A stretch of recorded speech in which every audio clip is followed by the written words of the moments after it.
神秘的で美しい景色、大迫力の荒波と絶景、強風すぎる展望台、色鮮やかなお刺身、異世界へ続きそうな道、絶品すぎるコスパ最強のお寿司、可愛すぎる大きな岩、そして階段を登った先には、おはようございます。ビエンです。私は毎月2、3回旅をしております。そして今回旅行するのは関東最東端、千葉県銚子市でございます。東京から特急電車で約2時間、直線距離だと約 100km の場所にあります。また銚子漁港は全国屈指の水揚げ量を誇っており、海鮮グルメの宝庫でもあります。独特な景色の観光スポットやビュースポットも多く、都心からのアクセスもいいため、一人旅やカップルでの旅行に人気です。今回はそんな銚子市を日帰り旅行で堪能します。ぜひ最後までご覧ください。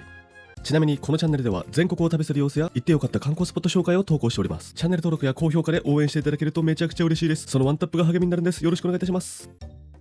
はい、ということで東京駅にやってきました。朝7時37分発の JR 特急潮西1号に乗って銚子に向かいます。停車する駅はこんな感じでございます。車内は近未来感あふれる色合いとデザインでございます。いざ出発、この辺からはね、スカイツリーを見ることもできます。こうやって見るとめっちゃ高いですね。うとうとしていたら景色がガラリと変わっていました。もうそろそろ千葉県ですかね。うたた寝するたびに景色が変わります。多分桜とかね、八街とかその辺まで来たと思います。ドアが開きます。終点の銚子駅に到着です。ということで人生初の銚子駅に到着。醤油が有名だそうです。銚子駅の近くにあるカーシェアを利用して車でドライブ旅を楽しみます。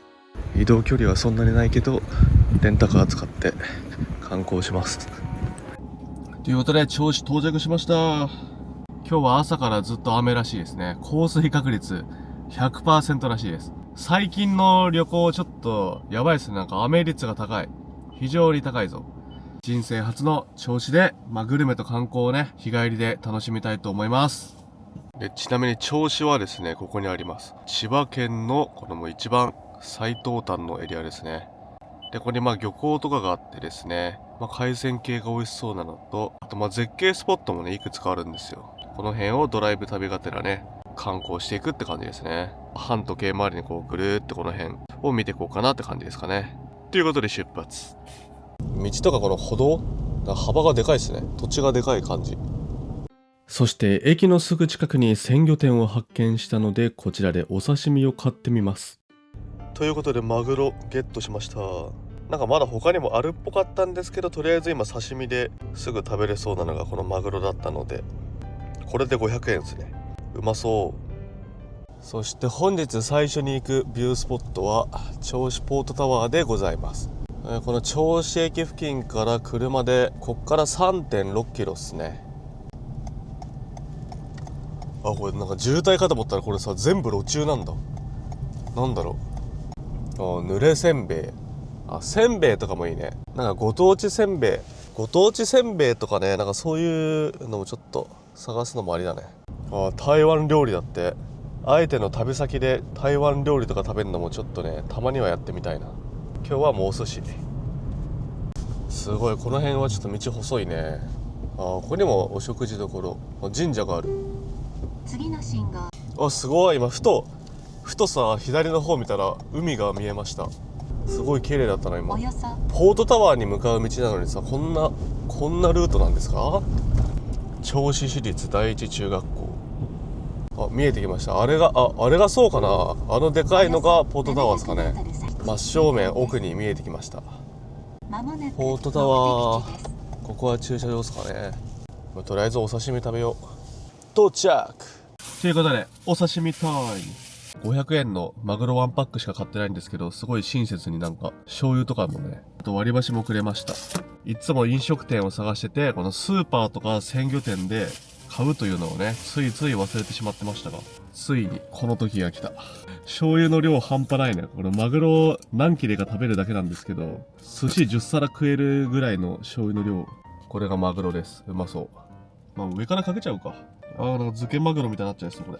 すごい。でもこれ醤油がたっぷりあるから、後でまた別のところで買っても使えるっていうね、素晴らしい。ということでいただきます。マグロ。もうこれで500円って結構いいよね。なかなか安い。現地に着いて、もうすぐ刺身を食うっていいね。今度からそうしようかな。うまっ。うまいね。もう銚子の漁港、朝仕入れて切ってんのかな。多分ね、まだ切ってないのもあるみたいな、なんか常連さんとお店の人がなんか喋ってて、トロとかも多分あるんですよ。ただ、まだこれしか切ってないみたいに言ってたから、これもね、切りたてだと思うんですよね。うまい。臭みない。臭みゼロ。なんかマグロ、うまいね。この感じのマグロ久々に食ったな。サバとかアジもうまいのかな。無言で食い続けちゃうわ。うまい、これマジで。一瞬でなくなる。完食。あっという間になくなってしまった。あと30分後にお寿司を食べに行くんで、早く登んないと。ということで、ポーツタワー登ります。ということで、チケットゲットしました。大人1人420円ですね。高さは 57.7 メートル、標高だと 71.2 メートル。4階が展望室になっております。すごい。もうすぐそこ海か。天気はね、あれですけど、結構登ってくね。57メートルでも結構高く感じるわ。そろそろ到着ですかね。すごい、こんなのもあんだね。思わず記念撮影したくなるようなものがたくさん置いてありました。銚子。東西南北それぞれの窓にはこんな感じでね、何が見えるのかっていうのが書いてあります。あいにくの天気ではあるんですけど、思ったよりね、景色は綺麗に見えました。展望エリアはこんな感じになっております。そしてこっちは西側だそうです。そして南側には有名な犬吠埼灯台などがあります。こんな感じの記念撮影スポットもあります。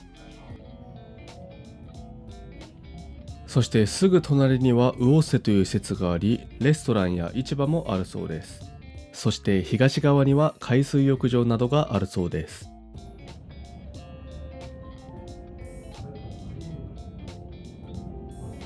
個人的にはこの銚子大橋が見える方向っていうんですかね、ここの景色がね、良かったです。そして今日が風が強いのか、いつも風が強いのかね、波がすごかったですね。いやー、朝一できたんでゆっくり景色を眺めることができました。ありがとう、ポートタワー。いや、景色良かった。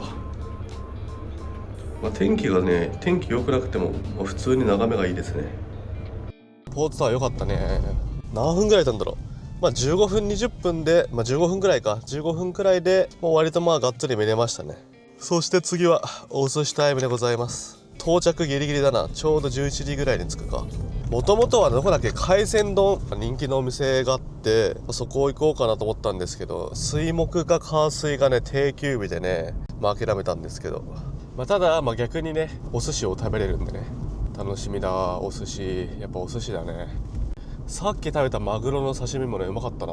やっぱ時間経ってからちょっと思い出してもやっぱうまかったな。あれ変な臭みがなくて、ほんとなんかね、マグロのいい部分だけを食べた感じがしたね。でこの道に出るんだ。でここがさっきの鮮魚屋さんですね。角屋商店で、ここ入っていくとお寿司屋さんがあって、駐車場はお店の前にあるらしいんですけど、山水っていうのかな。これ駐車場っぽいね。到着しました。こちらのお店でお寿司をいただきます。メニューはこんな感じでございます。どれにしようか悩みます。握りの波だと1000円ですね。めちゃくちゃ安い。ただせっかく来たんでね、特上らへんを食べたいですね。一品料理で刺身の盛り合わせや天ぷらもあります。せっかくなので天ぷらも注文します。平日のお昼ということと、事前にね電話予約していたっていうこともあると思うんですけど、個室に通していただきました。しかもなかなか広いです。普通にね5、6人入れるぐらいの広さがあります。そして注文の品が到着しました。天ぷら盛り合わせとお寿司の特上握りでございます。めっちゃうまそうです。それでは早速いただきます。とその時、大将がサービスでね銚子の味をくれました。せっかくなのでアジからいただきます。めちゃくちゃ美味しそうです。シャリの食感とアジの風味と醤油との相性も良くて、もうね、めっちゃうまかったです。最高です。アジほんとうまかった。いやー、天ぷらも美味しかったですね。なんか一つ一つちゃんとね、こだわってあげてんだなっていうのが伝わってくる美味しさです。いやー、やっぱね、寿司と天ぷらの組み合わせってほんと最強っすよね。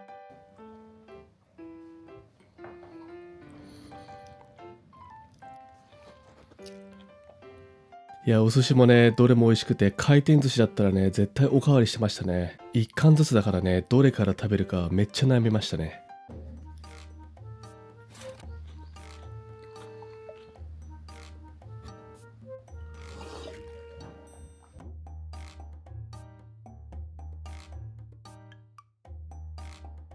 いやー、お寿司めっちゃうまかったっすね。まあ、味以外はね、特にその、銚子グルメみたいな感じではないんですけど、まあ、シンプルにお寿司としてのね、クオリティ高くて美味しかったです。そしてサービスでね、食後のコーヒーをいただきました。いや、美味しかったな。味美味しかったな。味美味しかったし、からのサービスでね、コーヒーとチョコレートもいただいちゃって。並列の昼だったら多分一人で行っても個室で食べれると思いますね。のんびりと美味しいお寿司を堪能することができました。温かいサービスで。いやー、なんか実家に帰ってきた感があってね、なんか泣けてくるね。普通の波の握りセットとかだったら1000円とかなんですよ。近くに住んでたらね、ちょいちょい行きたくなっちゃうな、あれは。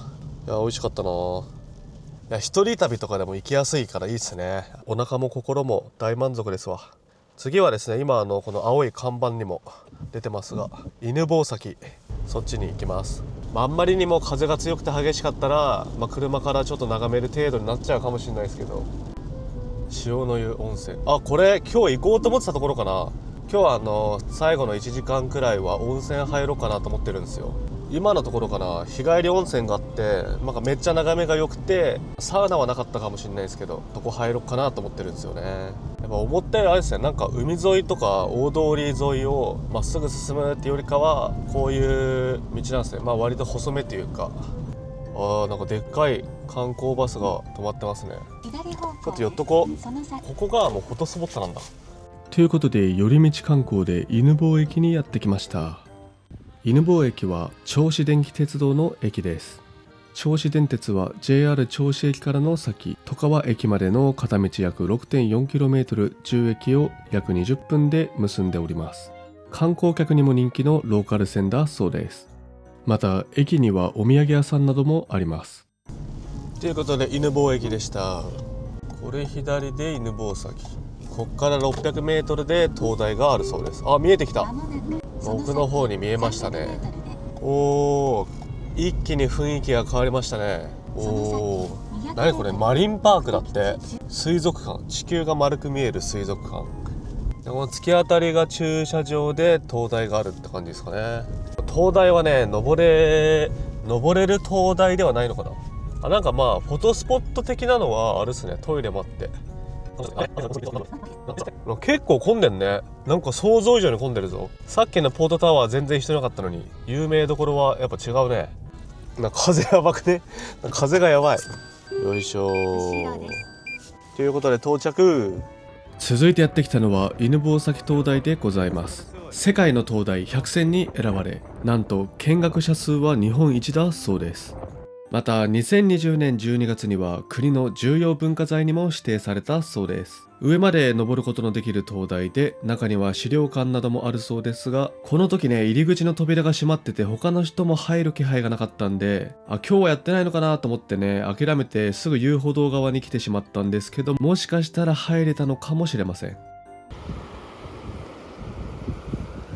この遊歩道を歩けるのかな。フォトスポット、映画の最初でザバーンと波が砕け散るシーンはこちら。なんと東映映画の冒頭シーンですね。波がザバーンとなるねシーンがあるんですけど、なんとね銚子だったそうですね。全然知らなかったです。そしてここは遊歩道、すごいススキがいっぱいあります。すげえ、ここからさっきの場所から見えなかった白い岩が見えますね。すごい。そして強風の中、神秘的な道を進んでいくと看板を発見しました。この辺りは常に強い潮風にさらされていて、土壌も乏しいそうで、特殊な植物しか生息できないそうです。確かに言われてみれば普段見ないような色合いの景色になっております。なんかこの緑、茶色、黄緑のね濃度が違うというか、なんかあんまり見ない光景です。正直天気が良くなくてね、風強すぎてめっちゃ寒いんですけど、せっかく来たんでぼーっと景色を眺めて帰ります。結構雨降ってる。なかなか雨が降ってるんですよ。ちなみに遊歩道は誰もいなかったんですけど、建物の中にはたくさんの人がいました。犬吠埼遊歩道のマップを発見しました。思ったよりも距離が長いですね。さっき歩いていた灯台周辺はこんな感じになっております。他にもいくつかのルートがあるそうです。寒い。風邪ひきそう。まだ行ってみるか。まだここの景色もすごいわ。遮るものがあるから風が止んだわ。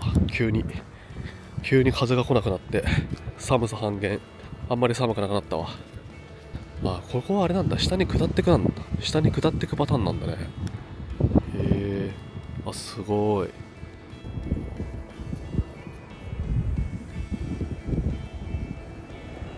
奥の方にはリゾートホテルもあります。とかこんなさ遊歩道あったんだ。灯台があるとは思ってたけど、お、すごい。3つに分かれましたね。あ、海沿いですかね。うわー、すごい。波がすごいね。すごい景色だ。あ、こんなさ、お、すごい。これさ、宮崎で見た鬼の洗濯板みたいな感じになってますね。しかもあそこに遊歩道がある。あそこから降りてって歩けるんだ。ここすごいね。こんなところがあったとは。すごい。関東最東端のすごい迫力の景色です。あ、こっちは残念ながらここはなんか柵ができてますね。なんか昔は歩けたような景色にはなってますけど、あ、ここビュースポットじゃない。犬吠埼の白亜紀なんて読むんだこれ。犬吠埼の地層は恐竜時代のおよそ1億2000万年前に比較的浅い海の底で堆積したものだそうです。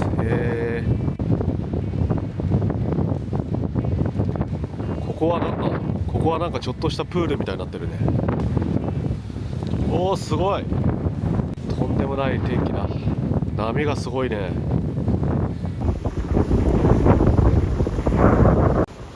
おー、すごい。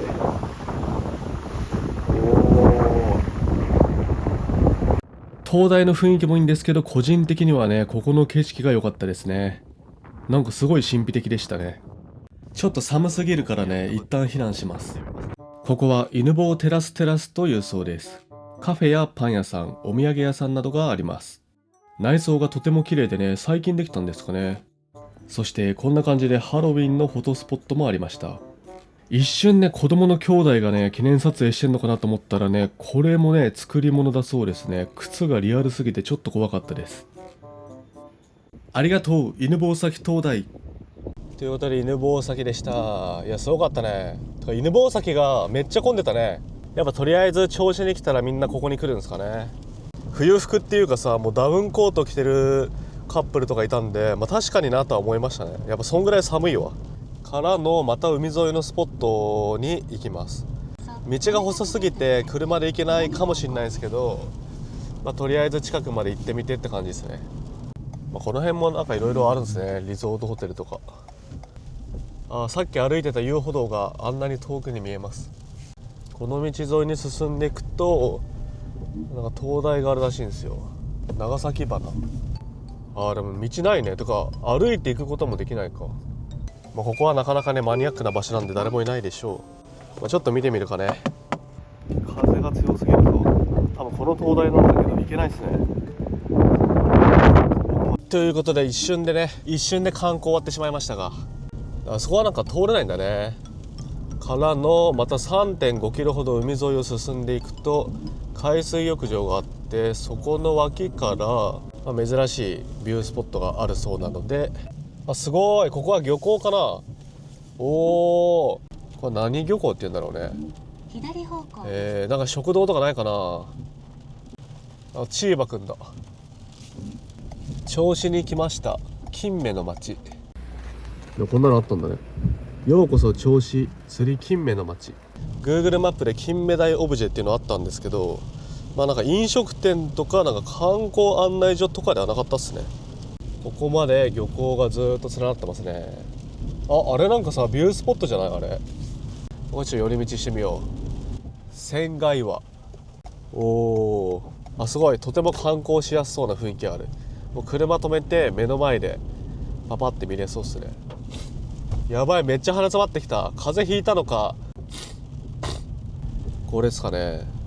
こっから先は釣り禁止って書いてあるけど立ち入り禁止とかではない。でもね、車は入れるのかな。すごいこの岩。これはもう行き止まりか。すごい穴開いてる。ギリ見える。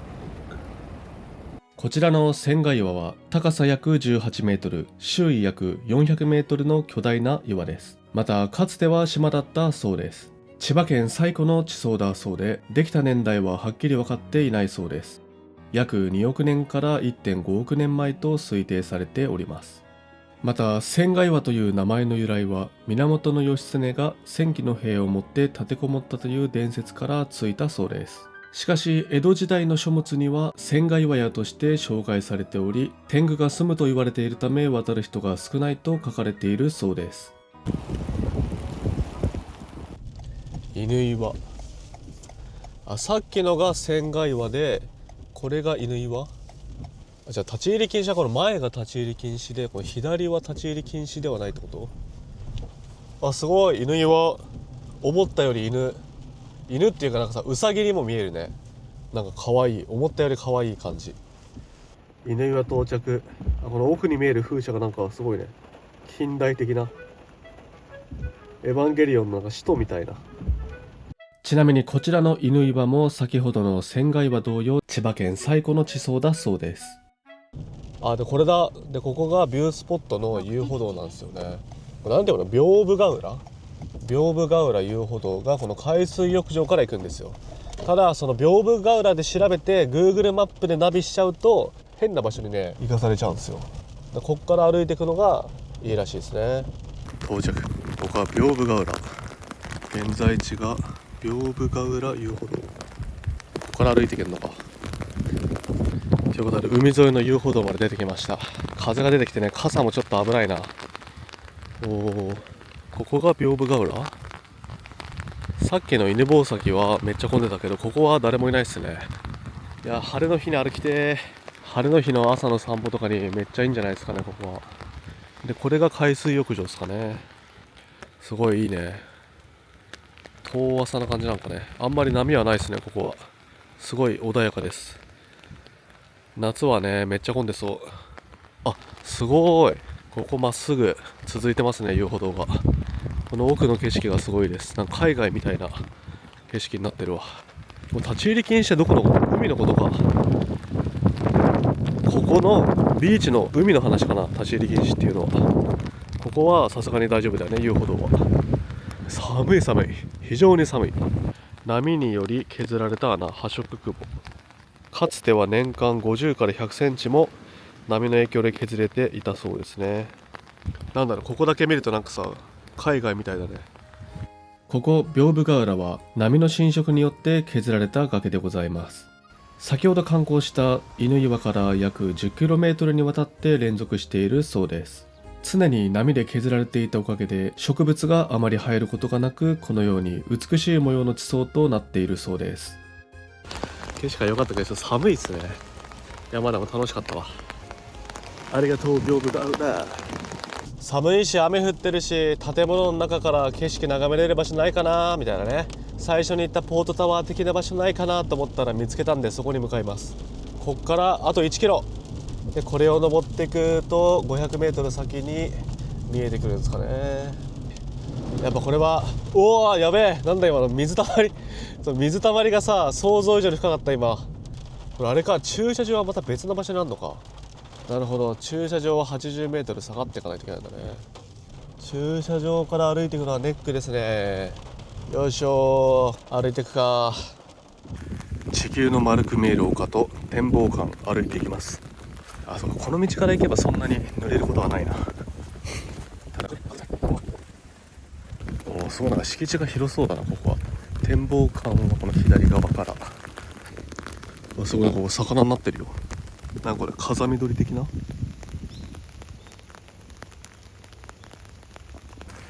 到着。朝9時から午後6時半まで。今の時期は5時半まで。大人1人420円。なかなか歩くね。目の前に駐車場があると思いきや5、6分ほど歩きました。寒かった。到着。地球の丸く見える丘展望館でございます。ゲッチュしました。とりあえず3階に行けばいいのかな。めっちゃ風強そう。やばい風やばい。奥に見えるのがさっき見てたあれですね、犬吠埼ですね。これは戸川タウン。イワシ漁業で栄えました。なんかある。ここにこの台に登って。雨だし寒いしね、誰もいないぜ。景色貸し切りだぜ。それは地球を丸く感じてください。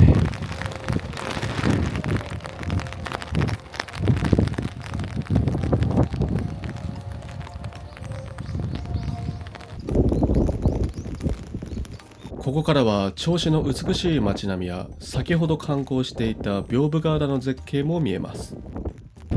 風が強すぎる。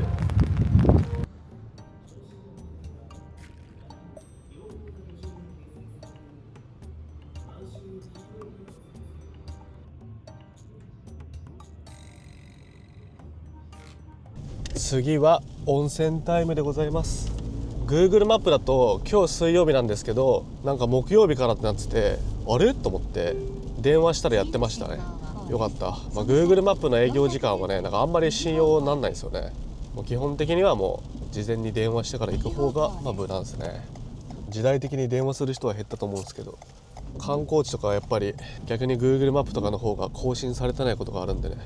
さっき看板出てた観光ホテル、犬吠埼観光ホテルの日帰り温泉なんで、ホテルの日帰り入浴だから、ちょっと割高ではあるんですけど、眺めはねめっちゃ良さそうでしたね。いやー、もうなんか温泉が染みそうだね。こんだけ寒い思いをして観光したから、なんか染みそうだ、いろいろと。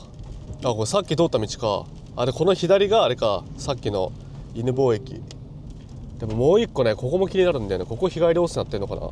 ここもなんかスパ&リゾートって書いてあるから、ここも日帰り入浴あんのかな。ここが駐車場入り口ですかね。天然温泉犬吠埼観光ホテル、ここですね。すごいね。もうほんとさ、この波打ち際にホテルがあるからさ、温泉も海側を向いてるんですかね、露天風呂は。すごそうです。到着ということで、日帰り入浴で入ってきます。平日だと1300円で入ります。タオルなどもついております。一応ね、手ぶらで来ても大丈夫っちゃ大丈夫です。泉質はナトリウムカルシウム塩化物温泉だそうです。ということで、温泉から帰ってきました。やっぱ温泉はね、いいね。温泉はちょっとぬるめと、あとサウナもねついてましたね。サウナもついてたんですけど、サウナもぬるめで水風呂なかったんで、温泉だけでリフレッシュしたって感じでしたね。めっちゃポカポカする。時間差でポカポカしてくるわ。さっきはもうね、体が一回冷えてもう寒ーってなってたんですけど。カレーうどんだって。うまそう。この時間営業してんのかな。ちょっとカレーうどんうまそうだったな。鮮魚だって。これやってるかな。刺身売ってるかどうか分かんなかったな。多分魚がそのままある感じでしたね。今回は帰りも特急で、東京駅まで特急で帰るので、なんか買ってこうかな。帰り言うてもうね、あと1時間半で電車出発しちゃうので、スーパーでちょっとした惣菜とか刺身買ってみようかなっていうのと、あと鮮魚店とかカフェが近くにあれば、そこでスイーツタイムといいますかね、ちょっとなんか食いたいですね。最後の1時間半はちょっと食べれるだけ食べて、でレンタカー返して東京に帰りますかね。あと 700m で到着だそうです。で、右手にあるのが銚子港ですね。右奥にかすかに見えるのが銚子大橋ですかね。すごい。でも橋のさ、ビュースポットとかないのかな。この辺かな。見えてきた。もう全然ご当地スーパーじゃないかもしれんけど、意外とこういうね、でかい大手スーパーの方が、ご当地食材はあるでしょうということで、うわ駐車場めっちゃ埋まってんね。まあもう4時だからか、ちょうど混む時間帯ですよね。すごいね、こんな混んでるんだ。スーパー見てきたんですけどね、ちょっとね分かんなかったんだよな。